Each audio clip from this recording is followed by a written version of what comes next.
이번 코너는 예리한 시선을 통해 프로그램을 낱낱이 파헤쳐보는 도마 위의 TV 시간입니다. 오늘 함께 만나볼 방송은 3월 31일 첫 방송된 금토 드라마 조선 변호사입니다. 나보고 이대로 굶어 죽으라는 거예요. 억울한 백성이 가득한 조선 땅에 넘버원 세치열을 가진 변호사가 있었으니 글도 법도 모르는 무지한 백성들의 송사를 돕는 이들이 생겨났으니 그들을 외지부라 하였다. 완벽한 증거로 반박은 칼차단. 라이들 10대 명이 갇혀 있었사옵니다. 상대측 내연녀도 증인으로 포섭하는 언변. 제가 직접 들은 얘기옵니다. 민법, 상법, 형법까지 통달. 법잘할 두뇌를 무기로 백전불패 신화를 써내려갑니다. 합법적으로 복수해주는 송사 마스터의 파란만장 법정 이야기 금토 드라마 조선 변호사입니다. 밧줄 하나에 목숨이 걸린 한 남자. 또 보는구나. 왜 이제 왔어 장대봐. 나 목 빠지는 줄 알았잖아. 이들의 기묘한 인연을 설명하려면 며칠 전으로 돌아가야 합니다. 이곳은 조선의 법원인 한성부. 일개 상단이 상단 두목을 고소하면서 장안의 화제가 된 건데요. 박씨 옆에 저 낯짝 벤질벤질한 놈이 외지부 강한수란 놈입니다. 아무리 어려운 사건이라도 맡았다 하면 승소를 쟁취하는 자칭 돈값하는 외지부 강한수. 제갈공명급 잔교로도 유명한데요. 송사는 기세입니다. 지금 진적 없는 창과 돈으로 무장한 방패 한판 대결이 시작됐습니다. 하루에 한 동이 두 동이 매아주 팔아서 내 식구 200 겨우 풀치라고 사는 놈에게 장사를 접으라니요. 장시상단 매아주 매상이 떨어진 게 어찌 소인 탓이란 말이옵니까? 과거에 다른 지역에서도 비슷한 분쟁이 발생한 적이 있었는데 그때도 나라에서는 노점상이 아니라 정식 상단의 손을 들어주었습니다. 해당 판례 필사본을 증자로 드립니다. 아무리 찾아도 없던 판례가 증거로 등장한 상황. 그때 当到报庭 이소 这不是法典里的内容 우리말로 하라. 우리말로. 그러니까요. 똑똑히 기억하건대 조객주가 가지고 온 판례는 경인년 4월 초3일 우리 조선이 아니라 명나라 송사의 판례이옵니다. 판윤 대감께서 진봉하시는 것은 우리 조선의 국법입니까? 아님 이 장시상단이 내세우는 명나라의 판례입니까? 여긴 어디? 조선! 우리는 누구? 조선이야! 근데 왜 명예의 판례대로 판결을 해야 합니까? 아니 그렇습니까 여러분? 분위기 완전 가져왔네. 장시상단은 앞으로 박 씨의 장사를 방해하지 말고 그간에 입은 피해도 전부 보상하도록 하라. 판윤대가 저기 궁궐을 거래처로 만들 거사를 앞두고 송사에 휘말린 장시상단. 궁궐이 물건만 좋다고 드리는 곳인 줄 아는가. 송사에나 말린 상단을 누가 상대해 주겠나. 아니 진 것도 억울한데 앞길까지 막혔으니 얼마나 분할까요? 그놈이 여기. 그 시각 승리에 취하고 술에도 취한 외지부 한수. 그 앞에 반갑지 않는 손님이 등장합니다.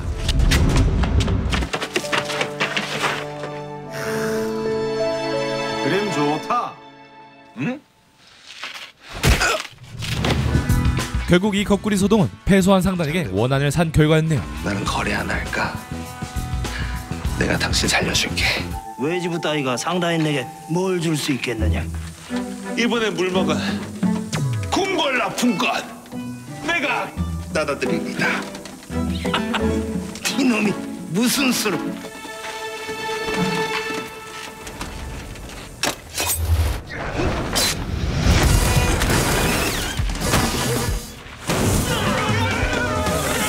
들어봐. 제조영감이 눈 씨뻘개져서 찾는 그림 있지 않소? 그걸 내가 대방께 안겨드리리다. 상단 대방인 내가 전국을 다 뒤졌어도 못 찾은 걸 이놈이 어찌. 그림 가진 표시란 놈을 내가 좀 압니다.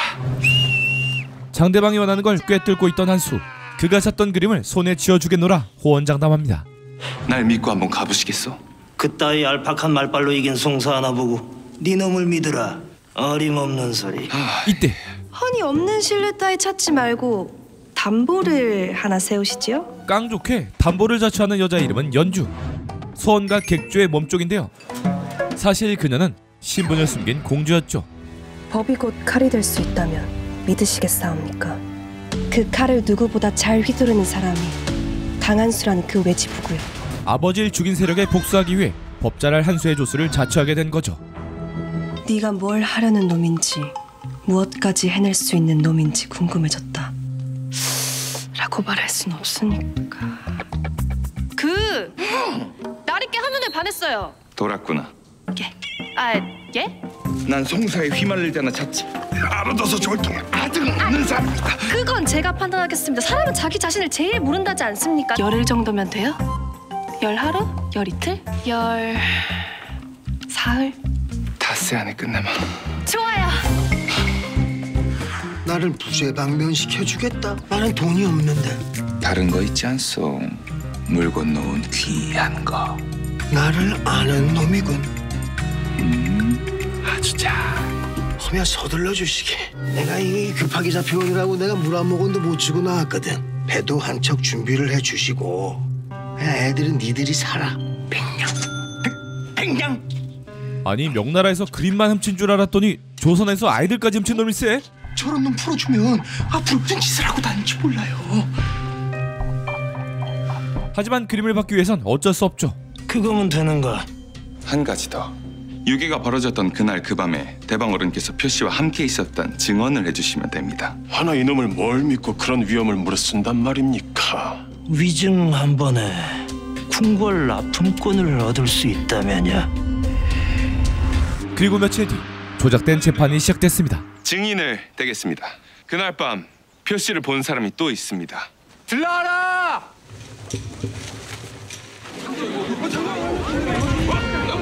그날 자네가 저기 있는 표씨와 함께 있었던 게 맞느냐? 그러하옵니다, 반현대감. 나는 모르는 사람이옵니다. 뭐라? 나는 모르는 사람이오. 그날 나는 혼자 원두막에서 자고 있었소. 증인, 그날 표씨와 함께 있었던 게 확실합니까? 그렇소.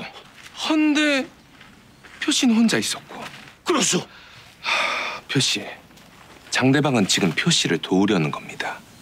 잘 생각. 이자가 진범이요.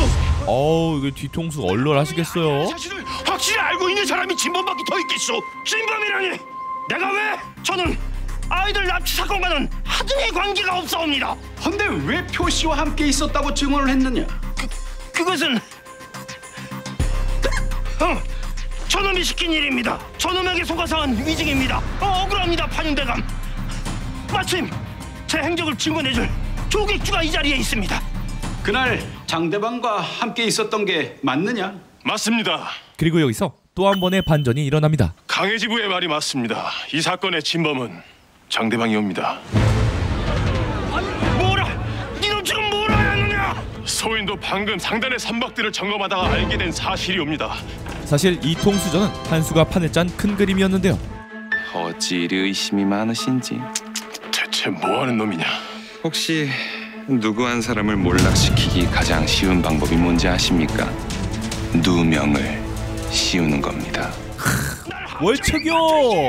이놈이 내 자리를 노리고 날 모함하는구나. 반윤대감, 지금 조객주가 거짓을 고하고 있습니다. 그날 어디서 누구와 무엇을 어떻게 왜 했는지 꽤 상세히 고하라. 물론입니다. 그날 저는 말할 수 없을걸요? 특별히 공수해온 약이옵니다. 제조영감한테 약도 팔고 뇌물도 주고 막 다 있어. 아무렴 돈보다 목숨이 더 소중하죠. 여봐라, 일단은 장씨를 아옥하라. 아니 저 기억이 나서옵니다. 내가 가만두지 않을 것이야. 이렇게 된 이상 그동안 알차게 먹인 뇌물덕 좀 봐야겠죠? 죄는 자네가 지어놓고 왜 내게 매달리는 것이야? 그날 제가 어디서 무엇을 했는지 영감이 더 잘 알고 있지 않습니까요? 예전에도 이와 비슷한 일이 있었습니다. 에?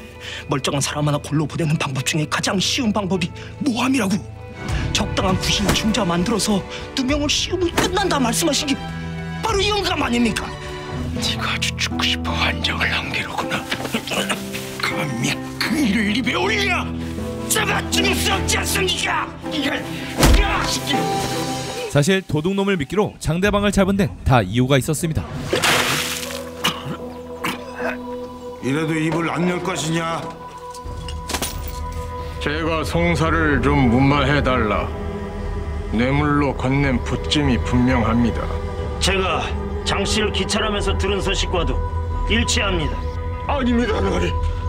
저 그저 거절한 죄밖에는. 증인과 증자가 이렇게 명백한데 계속해서 발뺌할 것이냐. 과거 한수의 아버진 누명을 쓰고 제대로 된 송사도 없이 직결 처형을 당했던 거죠. 이제 좀 알겠어? 내 아버지의 심정을. 니놈이 그 강렬관의 아들. 내 아버지 왜 죽였어? 누가 시킨 거야? 가장 높은 곳에서 내려온 가스를 수 없는 명이었다. 그렇게 태어난 대로 주어진 대로 살 것이지 왜 뭔가를 바꾸려 들어 감히. 상대방!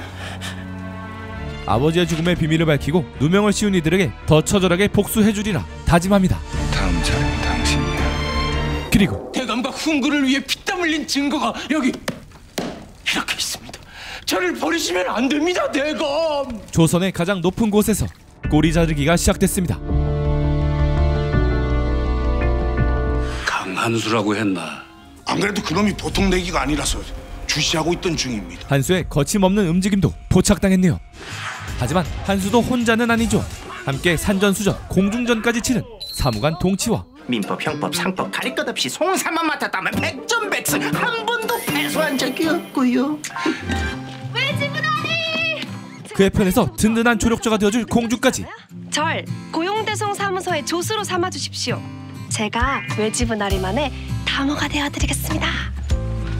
과연 한수는 복수에 성공하고 이들과 함께 살기 좋은 조선을 만들 수 있을까요?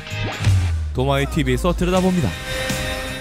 조선 변호사는 조선시대 변호사 외지부라는 참신한 소재를 다루고 있죠. 그간 사극에서 볼 수 없었던 법정물인 동시에 복수와 로맨스 장르까지 아우르며 다채로운 재미를 꾀하고 있는데요.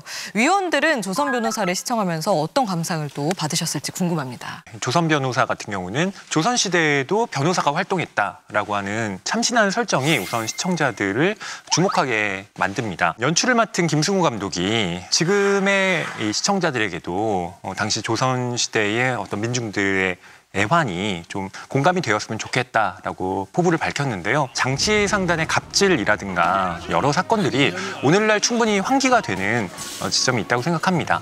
다만 이 공감을 얼마나 불러일으켰느냐에 대해서는 좀 생각을 해봐야 된다고 보는데요. 송사 과정에서 법을 교묘하게 이용해서 승리를 추구하는 경우가 많은데요. 이런 점에서 과연 오늘날 시청자들에게 이 조선 변호사가 얼마만큼의 공감을 불러일으킬지에 대해선 좀 의문이 듭니다. 조선을 배경으로 하고 있지만 조선은 하나의 세계관으로 대하고 있어요. 한수가 옥고를 치르고 나왔을 때 연주가 두부를 준비해 준다던가 한수와 동치가 외지부 영업을 하기 위해서 현대에 통용되는 그런 판촉물을 이제 저작거리에서 나눠준다든가 하는 식으로 시대적 배경을 넘나들고 있는데요. 그 현대 악플이나 사이버 불링처럼 한 인간에게 굉장히 치명적인 공격이 될 수 있는 이 소문만으로 한 사람을 불행으로 몰고 가고 결국에는 살인까지 저지르게 되는 이 일련의 사건들을 살펴보면 이게 결국에는 고스란히 또 현재에도 적용되는 이야기이다 보니까 또 일침을 가해주는 부분들이 있거든요. 현재와 계속 이렇게 소통할 수 있는 부분이 저는 조선 변호사의 매력 중에 하나라고 보여집니다. 개별 재판을 이렇게 충실히 구성하면서 동시에 주인공의 복수와 관련된 사연이 펼쳐지고 법치국가의 이상에 대한 실현까지 이 안에 들어있기 때문에 미시서사와 거대서사를 동시에 아우르겠다라는 야심이 돋보이는 드라마라고 생각합니다. 그런데 1화에서 2화로 넘어갈 때 갑자기 하나의 사건이 마무리되고 그 다음 사건으로 넘어가면서 그 흐름이 버겁게 느껴진 부분이 있었어요. 그래서 서사의 복잡한 어떤 층위를 만들려고 한 것은 좋았지만 페이스가 너무 빠르다 보니까 초반에는 인물이 구체적으로 보이기보다는 그저 어떤 전형적인 활극에 나오는 인물처럼 보이는 면이 조금 아쉬웠습니다. 그렇지만 이제 회차가 이제 진행되다 보니까 인물들의 모습들이 조금 더 개별적으로 드러나고 동시에 서로 연관성이 드러나면서 스토리가 정리된다는 느낌도 같이 받았는데요. 앞으로는 조금 더 기대해 볼 만한 드라마가 아닌가라는 생각입니다. 외지부라는 소재 자체가 굉장히 좀 이렇게 독특하고 참신한 소재인데 이것을 어떤 이목을 끌기 위한 그런 소재로만 활용을 하는 것이 아니라 이 작품이 가지고 있는 어떤 조선의 법 제도라는 것들을 돌아보게 하고 결과적으로 어떤 우리가 조선을 새롭게 해석할 수 있는 그런 여지들을 만들어주거든요. 이 드라마의 배경으로 삼고 있는 그 조선의 시기를 보면은 아직 조선의 법 제도가 완전히 정비되지 않은 그런 시기잖아요. 법에 따라 공정히 판결해 주십시오. 원칙, 척축 죄다 뭔 말인지 알 수가 있어야지. 그거 난들 아나? 그렇기 때문에 법을 지키면서 히어로가 활약할 수 있는 어떤 여지가 생기는 거죠. 또 이 주인공인 강한수의 그런 활극적인 활약 같은 것들이 장르적인 재미를 이끌어내는 동시에 히어로물이 가지고 있는 어떤 보편적인 그 정서 같은 것들이 있잖아요. 이것이 꼭 조선시대 백성들뿐만이 아니라 오늘날에도 약자라고 불리는 소수자들, 그 사회적인 약자들의 한을 대변해주는 그런 구석들이 있거든요. 그런 점에서 앞으로의 전개 속에서도 조금 이렇게 오늘날에 시사하는 바들이 좀 더 많아지지 않을까 기대를 하면서 보고 있습니다. 네, 작품의 시대적 배경과 구성 그리고 캐릭터를 그려내는 방식까지 극에 대한 전체적인 평을 전해주셨는데요. 그간 다루지 않았던 조선시대 배경의 법정 활극이라는 점에서 장르적인 매력이 잘 살아난 장면들도 많았을 것 같아요. 이 법정물이라고 했을 때 이제 부딪히게 되는 철학적인 문제들이 있습니다. 그 3, 4회에서 강한수와 이현주의 대립 차이도 그러한데요. 제조 영감의 폭력성을 증명하는데 집중할 겁니다. 다리 한 짝 정도는 부러뜨리실 수 있으십니까? 헛소리 마십시오. 그럼 위험한 실수를 저도 송사 임하겠다니요. 오로지 이길 생각만 하시네요. 당연하지. 치면 복수가 아니니까. 대체 누굴 위한 복수인데요? 전공법으로 갈 겁니다. 이건 꼭 법정물에서 한 번은 이제 짚고 넘어가야 할 문제였기 때문에 인상 깊게 보였고요. 다만 5회와 이제 6회에서 드러나는 박씨 여인을 이제 살해한 영실의 송사 과정에서는 법정물의 어떤 매력이 좀 약화된 게 아닌가. 이 송사 과정의 어떤 마지막 판결이라고 하는 게 유지선이라고 하는 원상의 아들이 임금에게 상소를 올리고 원상의 아들이라는 이유로 훈구파들이 그 상소문을 이제 비호해 주면서 왕이 최종적으로 제거하는 형태로 판결이 결정나게 되거든요. 그러니까 이건 법치국 라고 하는 어떤 중심 명제를 내세우지만 실제로 모든 결정은 어떤 권력에 의해서 좌지우지된다라고 하는 좀 씁쓸한 뒷맛을 보여주기 때문에 법정물의 어떤 매력이란 점에서 좀 반감되지 않았나 싶었습니다. 근데 저는 그 에피소드를 굉장히 재밌게 봤어요. 왜냐하면 저는 좋은 법정물은 어떤 그런 재판 과정에서의 재미뿐만이 아니라 그 법정물 자체가 전달하는 어떤 그 사회에 대한 통찰, 어린 메시지 이런 것들이 있어야지 저는 법정 드라마로서의 제대로 된 미덕이 살아난다고 보는데 어떤 그 박여인 살인 사건이나 강력 사건에만 집중을 하는 것이 아니라 이러한 살인 사건이 어떻게 하면 일어났을까? 이 청산이라는 지역부터 돌아보면서 죄의 근원, 죄의 태동 이런 것들을 살펴보거든요. 청산 현감이 안 들어줬다면 충청 가명에 관찰사 영감도 계시고 도성에 가서 나라님께 격쟁을 하는 방법도 있지 않습니까? 그들을 어떻게 믿냐? 어?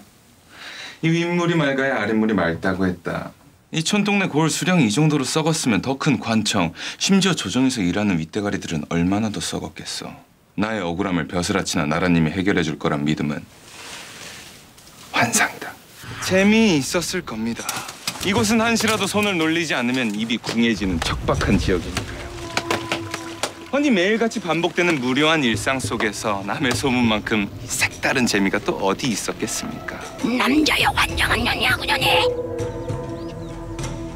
여기에서 청산이라는 지역이 가지고 있는 어떤 지역 소외의 그늘 같은 것들이 이제 강한수의 대사를 통해서 보여지는 거죠. 이 하나의 에피소드를 그냥 뭐 살인 사건을 해결한다 여기에만 초점을 맞추지 않고 그 지역 밑바닥 그 백성들의 삶이라든지 이런 것까지 같이 메시지를 전달한 저는 완성도 높은 에피소드였다라고 생각을 합니다. 약간 아쉽게 느껴지는 장면이 1회 매화주 판매 재판 때의 일이었는데요. 사실 이것은 굉장히 중요한 사건이었는데 이 극의 어떤 기획 기조를 결정하는 거거든요. 상대방이 이렇게 대명령, 명나라의 판례를 꺼내면서 강한수가 변호하는 이 매화주 판매상이 잘못한 거다라는 이야기를 펼쳤지만 강한수는 나라법인 대전을 꺼낸단 말이에요. 여기서 이 강한수가 논리로 상대방을 논파하기보다는 마치 무슨 래퍼처럼 여기는 어디? 뭐 조선. 우리는 누구? 조선 백성. 이러면서 약간 사람들의 감정을 부추긴다는 거예요. 물론 여기서 이러면서 사람들에게 어떤 우리나라의 조선 백성이라는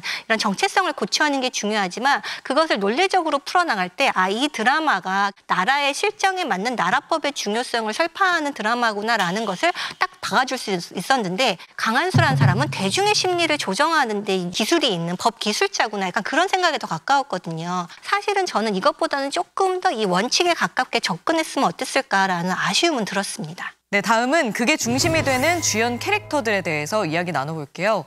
호탕한 성격의 백전불패 외지부 한수부터 공주의 신분을 숨긴 채 객잔의 몸종으로 살아가는 연주, 그리고 한성부의 으뜸 벼슬인 판윤, 지선까지 이 개성 있는 캐릭터들이 얽히고 설킨 관계를 만들어내면서 극을 흥미롭게 이끌어 나가고 있습니다. 위원들은 새 주연 캐릭터는 어떻게 분석하고 계세요? 저는 일단 주인공 강한수 얘기를 안 할 수가 없는데 워낙 그 천재적인 완성형 캐릭터로 그려지다 보니까 긴장감을 살리기 위해서 이와 어떤 법리적인 대결을 펼칠 만한 유능한 변호사라든지 검사가 있어야 되잖아요. 근데 그런 부딪히는 쾌감이 사실은 없는 거죠. 근데 이러한 점들이 법정 드라마로서의 묘미는 조금 떨어지게 하는 그런 약점이기도 하고요. 다만 이 강한수 캐릭터가 이제 완성형이긴 하지만 성장의 여지가 없는 건 아니에요. 지금 이 인물의 내면을 지배하고 있는 것은 어떤 사적인 복수심이기 때문에 민중 히어로서의 역할을 하기 위해서는 조금 더 대의의 눈을 떠야 되거든요. 그런 면에서 이제 연주공주와의 어떤 인연이 좀 더 깊어지면서 백성의 현실에 눈을 뜨는 좀 더 폭넓은 시야를 갖게 되고 조금 성장할 여지가 있지 않을까 기대를 가지고 보고 있습니다.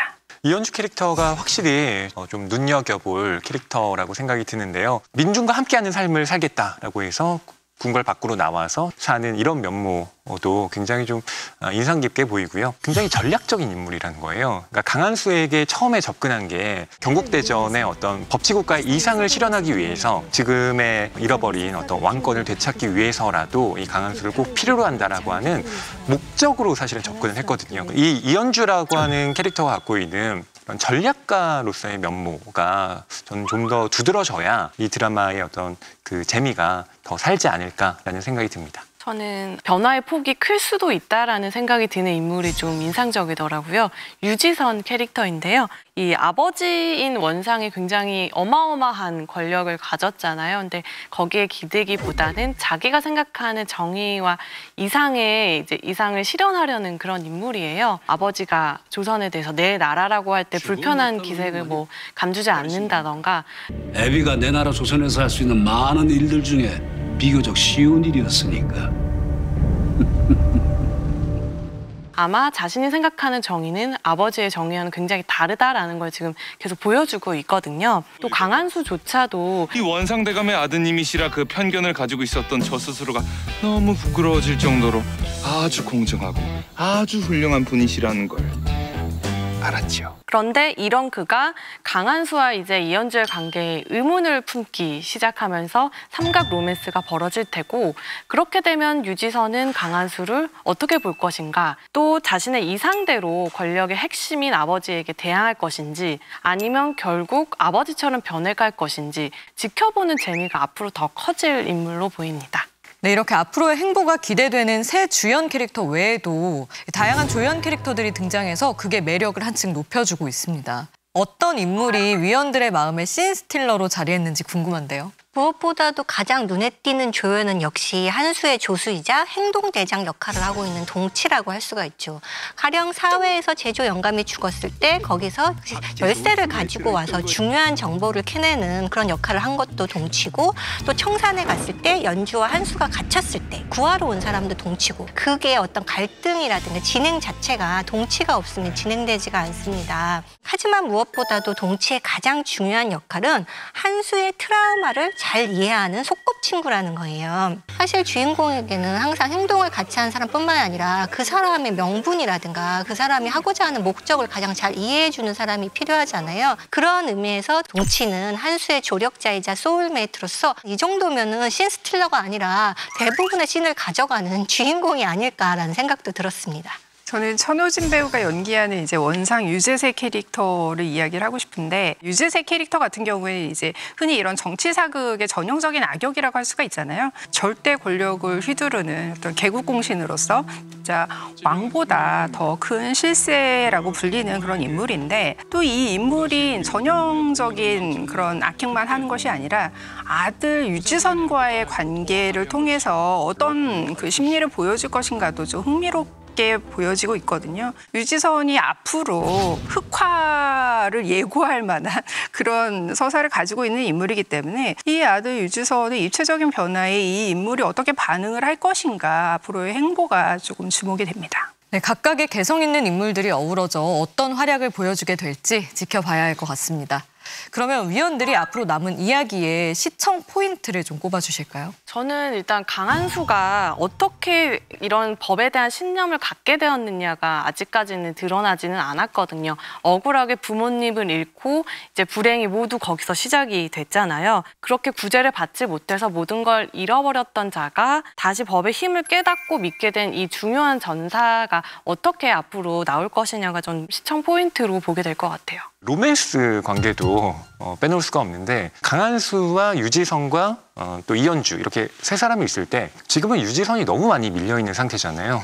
키다리 아저씨의 역할만 하고 자기의 마음을 제대로 또 표현하지 못하는데, 이게 삼각관계의 로맨스의 어떤 극적인 재미를 또 도모하기 위해서는 유지선의 어떤 변화가 필요하거든요. 과연 그게 이제 어떻게 일어날지도 저는 이 드라마를 보는 시청 포인트라고 생각합니다. 이 드라마는 법치국가의 이상이 실현되는 시기를 초점으로 갖고 있는 만큼, 그러면 법이 억울한 사람을 도와주려면 어떤 방식으로 운영되어야 되는가, 거기에는 어떤 체제적인 받침이 있어야 되는가, 거기에 중심을 두어서 사건을 전개하는 것이 굉장히 의미가 있다고 여겨집니다. 그러면 시청자들이 동시에 개별 사건에 대한 쾌감뿐만이 아니라 법에 대해서 조금 더 깊이 이해하는 어떤 그런 경험을 하지 않을까라는 생각이 들었습니다. 억울한 이들에게 행복을 되찾아준 외지부처럼 앞으로 조선 변호사가 많은 시청자들에게 힐링을 전해주는 드라마로 거듭나길 바라봅니다. 자성의 소리와 리얼한 비평을 가감없이 전하는 리얼 비평 탐나는 TV. 날카로운 시청자들의 목소리를 담아 다음 주에 다시 돌아오겠습니다. 고맙습니다.